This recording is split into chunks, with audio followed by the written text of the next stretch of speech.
Former President Donald Trump claims to care only about winning, but when it comes to his taxes, he claims to be a big loser. Donald Bender, prepared the former president's taxes for years. He testified that Trump reported losses on his tax returns every year for a decade.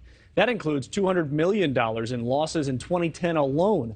The admission among the first of Trump's taxes that he fought to keep a secret for years. Joe Khalil is live for us this morning from D.C. with more details. Joe, good morning.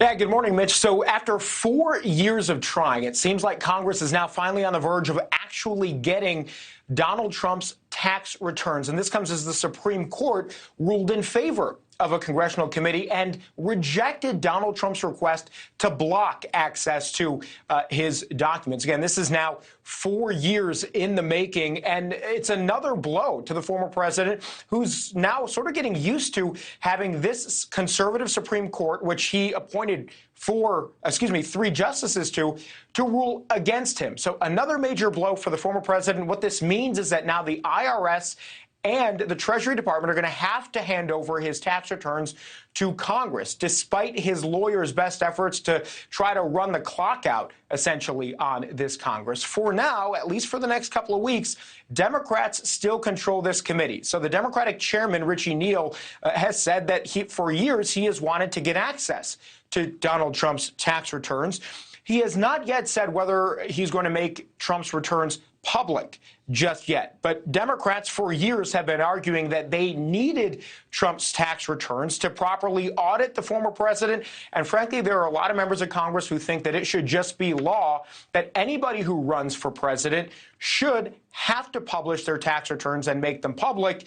Here's how Speaker Nancy Pelosi described it in a statement. She says here, quote, "The documents are vital to meeting the House constitutional mandate, guarding the public interest, defending our national security, holding our public officials to account."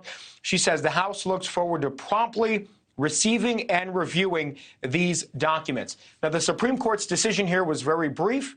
There was no dissent, so essentially unanimous, deciding in favor of Congress to get these documents. Now, for Republicans' part and for Trump's attorneys and his allies, they all say this is just another congressional witch hunt. They say this is an effort to embarrass the former president. Nonetheless, it seems right now that the IRS and the Treasury Department are going to turn over his returns. Now, one thing here that is really important is timing, Mitch, because, again, in January, the gavel is going to go to Republicans. They will control the House. And effectively, if there's any sort of delay in getting these tax returns to Congress before January, you can bet that when Republicans have power, they are just going to shut this investigation down. So if there is some sort of delay, that would be something that would be really important. It's not exactly clear whether the public is going to see these documents or not.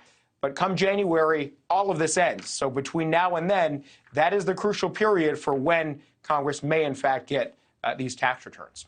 Mitch? Elections do have consequences. That's Joe Khalil. Joe, we'll see you on Morning in America.